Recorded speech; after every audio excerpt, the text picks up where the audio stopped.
We're going to learn how to make Garfaragacrete snake rocks. Each one has a plastic bag inside of it.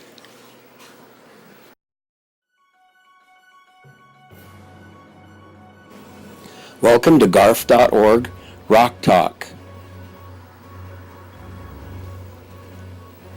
Plastic bags are such a problem in the ocean, and I think that it's important that we figure out ways to use plastic bags that would teach people how to recycle some different products.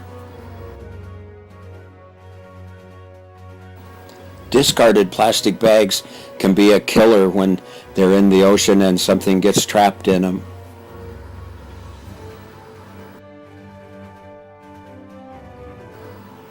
Today we're going to learn how to make plastic bags into rocks. We can form branches like Tonga branch or Acapora branch live rock.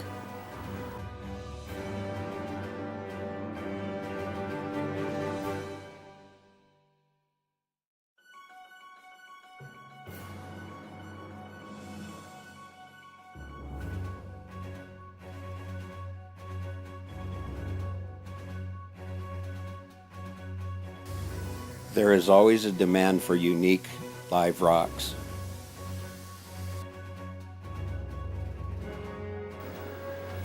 To make this project go faster, we're going to use an electric drill, a piece of coat hanger, and some plastic bags from the grocery store.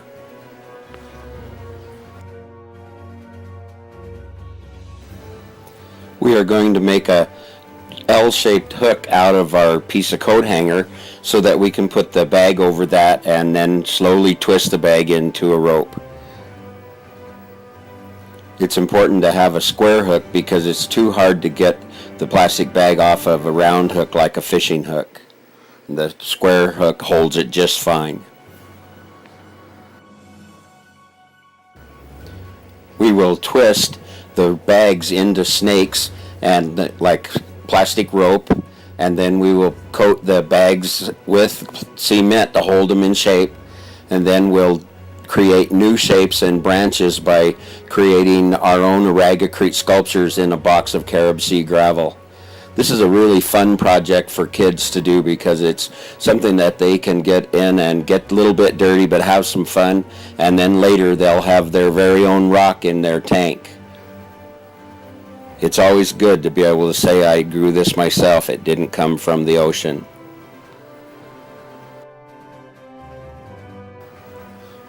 We don't want the Aragacrete mix too wet. It'll be a lot better if it has some shape like oatmeal or cookie dough, and that comes from not using quite so much water.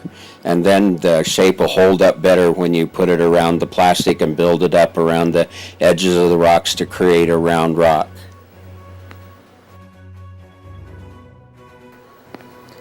Now we'll recap.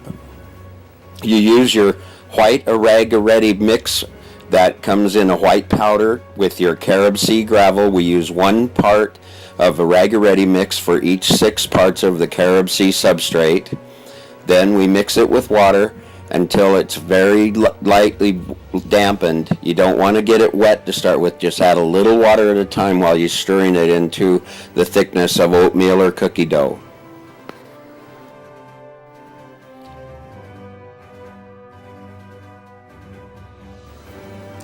You can make bags that use more than one rock and have several branches. There's a lot of different ways to make the branch round, usually putting it in a finer sand like a Carib Sea crushed coral, and you can adjust the shape of it as you build the sand up around the mold.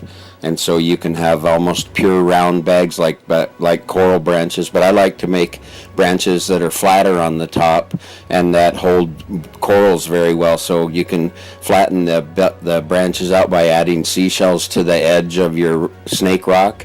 Anything that you can think up, as long as it's reef safe, you can make into an Aragacrete rock and have something completely unique in your aquarium.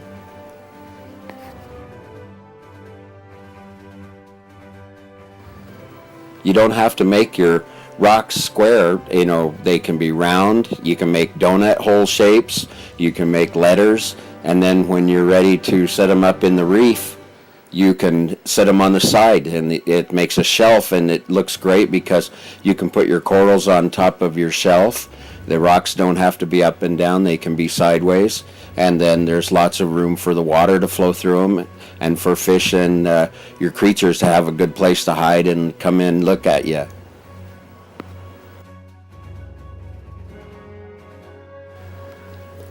When you're decorating your reef, if you need a shorter piece, you can just break off a piece and either leave the other part hinged on it or cut it off with a pair of scissors and use it somewhere else.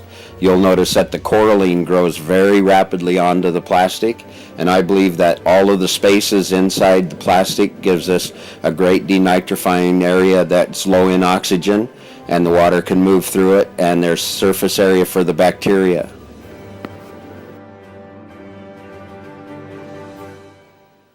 I often use the extra parts of the aragicrete mix when it's mixed to put it in the gravel and then break it up later into larger chunks and make texture. You can also put the leftover aragicrete in a bag of seashells and kind of shake it, and then you can use those for texture when you make your next rocks. Really, the only limit to how much you can do and how good you can make your rocks look is your imagination. There's no bad way to do it. There's just a bunch of different ways to do it, and they can be very fun.